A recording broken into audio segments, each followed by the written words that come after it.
If you have bad credit or a damaged payment history, there are a few quick things that you can do that help you rebuild your credit and boost your score. So in this video, I'm going to lay out exactly what those are, and then I'm going to give you some tips on how to rebuild your credit and how to maintain a good credit history. So let's jump into it. Hey, what's up guys? Welcome to the channel. I'm Ben Sund. If you've seen any of my other videos, welcome back. If you've never seen any of my videos and this is the first one that you've seen, welcome for the first time. I don't just cover rebuilding credit, I also cover things like personal finance, investing, and real estate. So if you get value out of this video, please hit that big red subscribe button. Rebuilding credit can be time consuming and a bit frustrating. Essentially trying to override your past, and as I'm sure a lot of you know, that's really hard to do. Credit in a lot of ways is society's trust meter, and if you have a bad credit history, then lenders are going to be more leery to lend you money. It's like if you lend your buddy 20 bucks and they never repay you back, how many times are you going to keep lending them money? Only in this case, it would be more like you lend them money, they don't pay you back, and then you go and tell all your friends and family that they didn't pay you back, and so now they can't borrow from anyone. That's kind of like how credit is. It's the lender's way of determining how you pay your bills and are you likely to pay them back. So if you never take out debt, then your credit score doesn't really matter, although there are some other societal ramifications of having a bad score, whether you take out debt or not. But that's a subject for a different video. But as I said earlier, if you have bad credit or a damaged payment history, there are some things that you can do to start rebuilding your credit and building a positive payment history. So the first thing that you have to do, this is the most important step because all of the other steps won't matter or it's going to take twice as long, and that is to get a baseline of 0. That doesn't mean 0 credit score. That means anything negatively reporting each month has to be brought current. So the things that you want to get current are things that are actively reporting each month on your credit report negatively. So credit cards, car loans, mortgages, those things, not things like collections and medical bills. We'll talk about those more in just a second, but collections and medical bills are already late and they're usually not reporting on a 30, 60, 90-day basis. They're just considered late. Whereas a credit card, every time you have a late payment, it shows up on your credit report.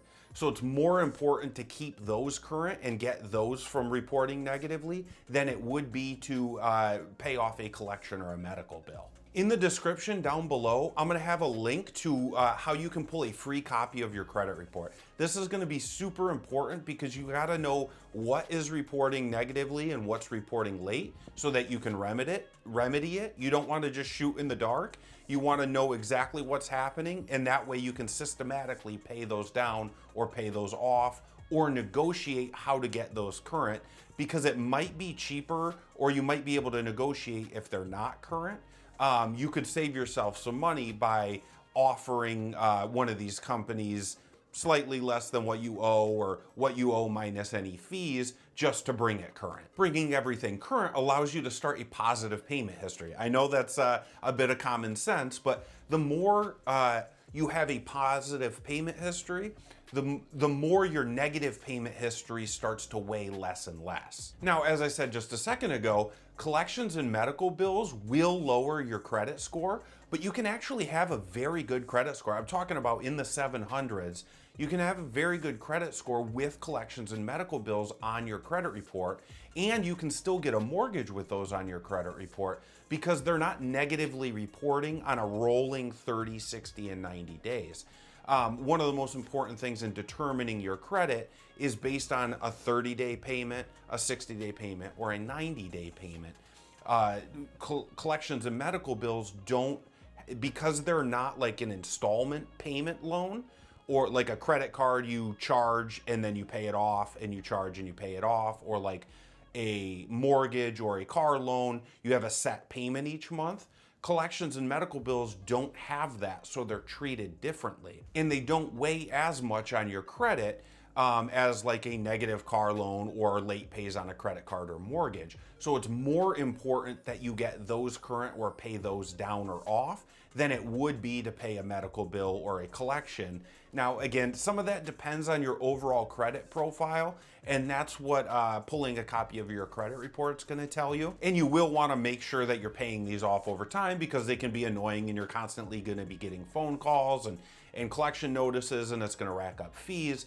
But in order to improve your credit score, unless they're like really small and you can just knock them out, you're going to want to make sure that all of your other things are current. And as a brief side note, you can use a credit repair service, but a lot of times they can charge a couple $100s a month. They basically make you stop paying your bills, and then they try to negotiate a lower price based on your lack of payments.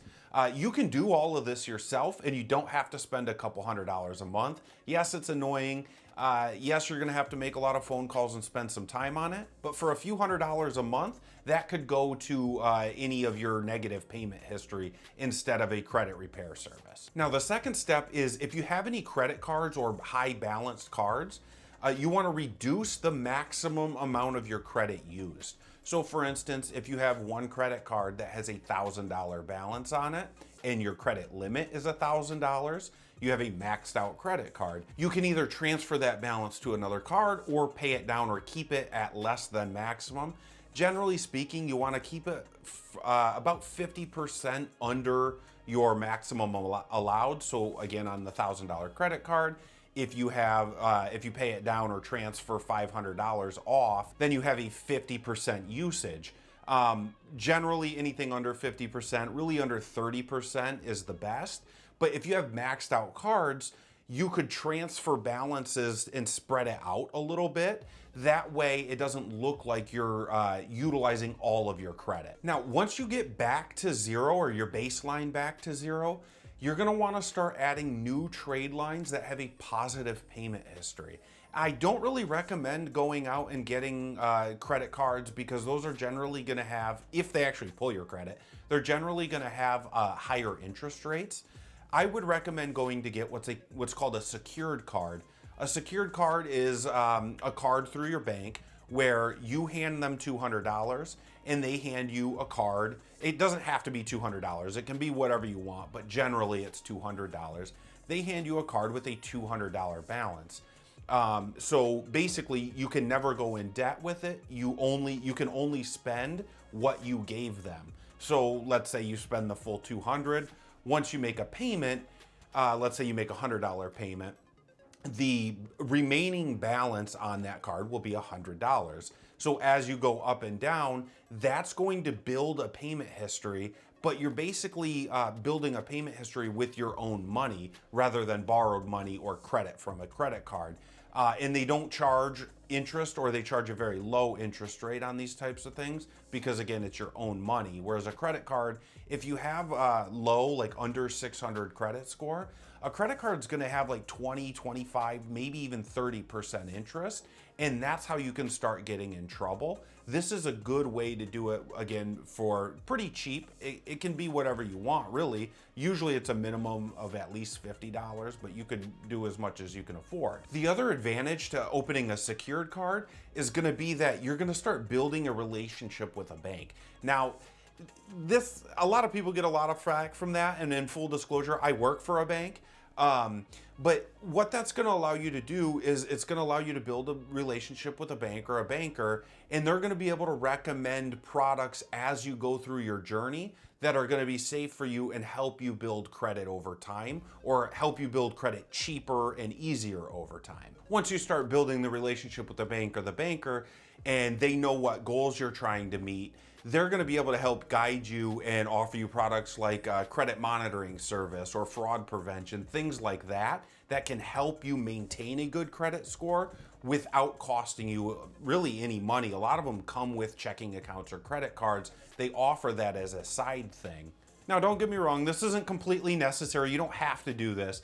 It's just a good way to help get professionals or people who know what they're doing and deal with this every day in your corner, and it's free. You don't have to sign up for any of the services. You could just get the secured card and move on, but it's a good way, again, to get some free advice and get people in your corner that can walk with you and help you rebuild your credit and meet your financial goals. And it's also good to have a relationship with someone that could introduce you to like a financial services professional or a mortgage professional when that time comes. Now, the other step is to become an authorized user. What this means is that, let's say your mom or dad has a credit card that they've had for a while.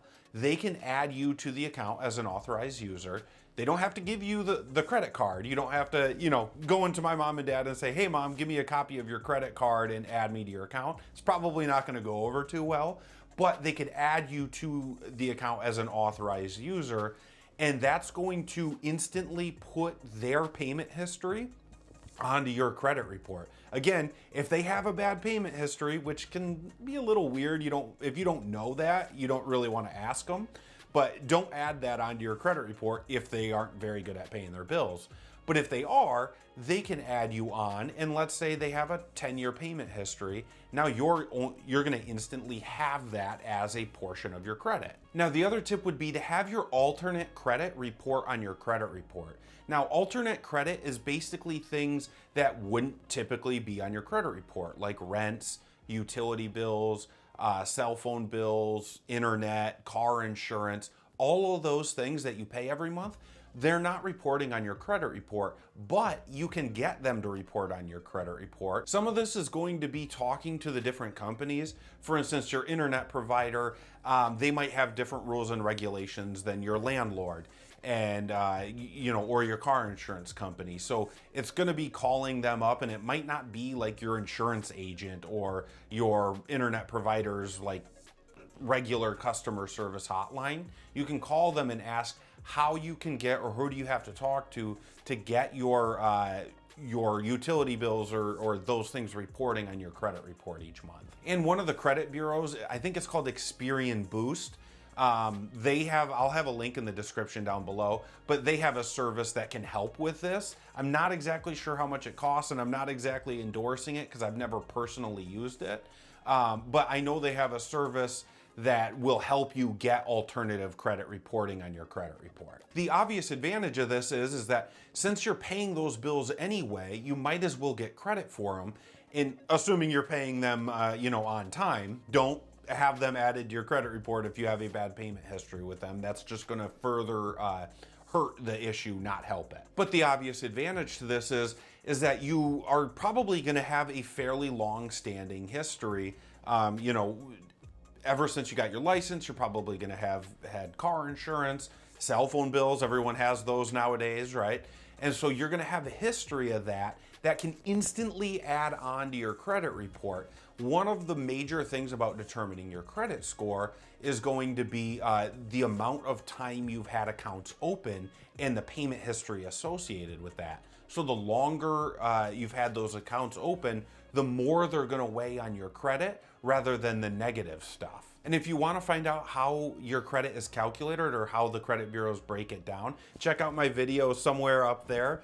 I break down exactly how they do that, and that's going to give you a good idea of how you can utilize your credit in order to maintain or get the best score possible. Well, guys, I hope you enjoyed that. If you didn't, comment down below and tell me why. If you did, or if you have any questions about building credit or credit history, comment down below and give me one of these and hit that big red subscribe button. It really helps the channel get out to more people, and it helps us with the YouTube algorithm. Otherwise, we'll see you on the next one.